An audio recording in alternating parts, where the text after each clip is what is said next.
ñu teg ko entre. war nañ ko jënd wala war nañ ko jënd entre pouvoir ak assemblée nationale ñu kii moi je suis un sénégalais. su ma nekkee sénégalais ñu war a jënd avion dama ko war a yëg secret défense oui mais quand même avion présidentiel président de la république lay yóbbu il faut pas qu'on ñu compliquer affaire yi nekk ñu Iran Irak di guerre wala Palestine kii nu mu tudd Israël avion présidentiel quand même la ñu jënd et effectivement dëkk bu war a am avion lañu foofu laa d'accord ak saa yi parce que dañu war a am avion dëkk bu tuuti lañu mais non dëkk bu am maanaa lañu te dañu war a am avion. je n'ai jamais dit le contraire. suñu président dañ la war a teg ci conditions yi gën a baax parce que c'est pas le plus important du conditions yi ngay teg de confort bu ñu la tegee ci conditions yi nga xam ne amoo dara looy wax lan nga ñuy liggéeyal man foofu la Sénégalais bi di xaaree président donc tey jii nii li ëpp solo mooy dans un pays comme le Sénégal bu ñu jënd avion présidentiel bu baax man Sénégalais bi dama ko war a yëg donc ni may interpeller opposition noonu laay am parce que su ma déggee li Gabriel wax en même temps aussi ça ne dédouane pas le fait d'acheter l'avion ça n'a rien à voir gars yi yëg nañ ko ñàkk ko yëg tey jii nii ki may njëkk a laaj ay compte mooy exécutif bi ki may njëkk a laaj parce que il faut bu ñu convoqué ay mbirum secret défense ay mbirum armée ay affaires yooyu dafay compliquer affaire bi et je pense que wax yu mel ni mooy il faut mu leer parce que quand même Sénégal bu waree jënd avion bu bees il faut que ñu expliquer ñu pourquoi ñu jënd ko parce que dañuy wax ne état continuité la mais en fait il faut ñu dellu ginnaaw pour seet lan mooy pertinence su ban prix la ñu jëndee avion wu Sarkozy bi man bëgg naa ko xam trop. 31 millions d'euros. 31 millions d'euros. Oui. 19 milliards. C'est-à-dire que aujourd'hui si lu symbolique. président France warul wàcc avion ñun ñu jël ko. ñu koy jël waaye franchement. ci symbole. avion ci symbole 11 ans. voilà et puis booy jënd dépense bu mel noonu ci petit réew mu toll nii il faut pas nga multiplier ko sur 10 ans yi ñëw multiplier ko sur 20 ans yi ñëw. nga xawal pertinence su mbir mi donc mënuñu bañ a dellu ginnaaw pour xam un peu. lan moo taxoon déjà ñu jëndoon avion bi mais bu ñuy jënd avion ci prix bi warul am assemblée nationale et c'est big deal bu mag la. dañ ko war a xam. oui il faut ñuy jàng di au-delà de assemblée nationale ak ñuy fa teg il faut ñuy jàng mooy li may wax tout le temps lu yenu maanaa réew mu ndaw la ñu yor bu avion di am Sénégal dafa jënd avion bu mag bu bees. du lu ñu la parce que bu génnee avion bi bu ñëwoon fii buy daw benn fan ñëpp yëg ko. xam nga du ay avion buy am ay armes ak ay affaires yu ba kenn lay doon gars yi dugg si te dégg damay tout le temps bëgg laaj benn question dama ne bu ñu supposé comme li Dieng wax Dieng la dafa am sama ndeysaan benn waay ji tudd Dieng boo xam ne danaa ñëw suñu kër bu ñu nekkee xale sama copain wu demi frère la woon da ngeen xaw a nuroo waynde lañ ko doon wooyee da ngeen xaw a nuroo ceddo la sama mbokk waaw ba pare nag au vrai sens du mot waaw yàlla ko yàlla yërëm te yéexañu suñu Dieng ceddo yi nag ñu baax la voilà donc may wax que ni à supposer par exemple Macky Sall ne li ñuy xaar si moom mooy ok sama 2 mandats jeex na maa ngi dem bu la desee 2 ans ñu jox la avion buy jar loolu su fekkee ni actes yi nga war a poser da nga koy poser est-ce que avion boobu vraiment sa bopp nga ko jëndal peut-être pas c'est une question légitime aujourd'hui lan moo tax dama koy relier sax ak 3e mandat wu président Macky Sall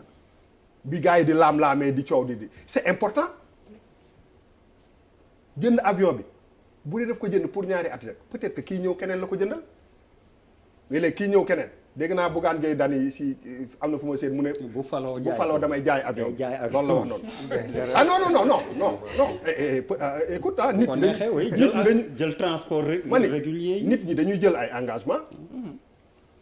am na ñu koy respecté am na ñu ko respecté mais moo ko wax du ay lu ma kii donc aujourd'hui question bi ma war laaj saa waay aussi mooy ci 2 ans valeur avion bi mënu fi wàcc de 50%. wala peut-être de 10% la fi wàcc ci 2 ans yi est-ce que tekki bu yéegoon day jël avion bi jaay ko loolu yëpp dafay am solo parce que bis bi ngay waatee ba teg sa loxo ba war a tukki France ngay njëkk a dem wala fenn ngay njëkk a dem ba dugg ci affaire bi ça change tout ah. Ouais, totalement. Ça change tout loo xam ne daal booy dem pour man genre dépense yu mel ni lii ëpp solo mooy est-ce que réellement prix bi ñu ne moom lañ avion bi di jar est-ce que loolu la jar. pour man loolu c'est des questions légitimes yu ñu war a poser. est-ce que du ñu ne comme ñu ne projet bi terre bi kii milliards lay jar 100 milliards par exemple. non dama après ñu jékki-jékki mu jar 400 milliards. pour man question yooyu la ñu war a wax ku wax dëgg aussi xam que ni depuis des années effectivement avion présidentiel bi voilà parce que quand même fii c'est un petit village wóorul te bu avion présidentiel du Sénégal wóorul dañ ko war a wut dañ ko war a changer jënd beneen avion. beneen question bi Yérim wax parce que loolu aussi maa ngi ko doon kon sama xel mooy en réalité un avion doo ko dem ci boutique bi jënd ko. est-ce que contexte bi ñu nekk léegi muy contexte économique bi social bi tension bi et tout ça mooy que lu ne cëpp rek dafay tàkk. parce que gars yi du ñu aussi dem ci seen logique ba mu jeex mooy parce que pour man bu ñu nee boo nee intellectuel nga boo nee borom xam-xam nga booy seetu da ngay seetu ba mu jeex bul nëbb dara. loo xam ne day yàq sa combat ak sa discours politique nga nekk opposition surtout wala nga nekk sax ci pouvoir mooy que tey jii nii boo nekkee JMI ñu ne président Macky Sall nañ koy jëndal avion présidentiel yow li nga war a njëkk a wax mooy que boo convoqué sa logique mooy que pour acheter un avion. ñaata temps lañ koy def est-ce que tey jii nii ba ñuy jënd avion bi nekk ñu woon ci beneen situation boo xam ne on pouvait se permettre d'acheter cet avion là c'est une question légitime parce que aujourd'hui dañu nekk ci benn phase bu am solo et loolu man damay interpeller Sénégalais yi parce que gis nga nit lucidité dafa baax gis nga fu mu nekk nii bu tension amee lu tuuti rek mën na exploser. mais fi ñuy différence yi ci nit yi nekk mooy que lu tension am nga utiliser raison nga teg ko ak logique ak honnêteté parce que c'est important que nga nekk ci pouvoir ak nga nekk ci opposition sooy joxe ay argument rek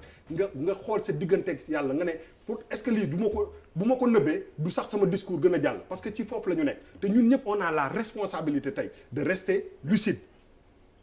c'est important parce que fii ñu toll la donc toutes ces questions là dañu nekk question yu am solo question Gabriel bi je suis désolé question bu am solo la maintenant bu même secret défense bu ñu nee budget lii la est-ce que yi député yi man du ma député am nañu possibilité de creuser d'aller plus loin parce que aussi est-ce que bi ñuy def budget yooyu spécifié nañu on achète un avion présidentiel pour président Macky Sall pour 50 milliards wala 60 milliards wala 100 milliards est-ce que loolu aussi bu ñu ko tegoon ci kaw table bi d'une façon claire opposition bi du am assez d'éléments pour dire que c'était pas opportun loolu aussi c'est une question légitime parce que boo laaxatoo ci secret de défense bi rek après tegal leen benn avion bu bakkane gars yi aussi ils vont se dire que peut-être amuñu woon possibilité xam li nekk ci biir dëggantaan loolu moom mooy convoqué même su fekkee ni armée nga am na ci yenn partie yoo xam ne population bi dafa war a xam. parce que sinon c'est très dangereux quoi bu ñuy wax réew mu ndaw mu mel ni Sénégal di jënd avion population daf ko rey. alors précision yi nga wax dafa am solo ba tax précision d'un ancien député ni ma wax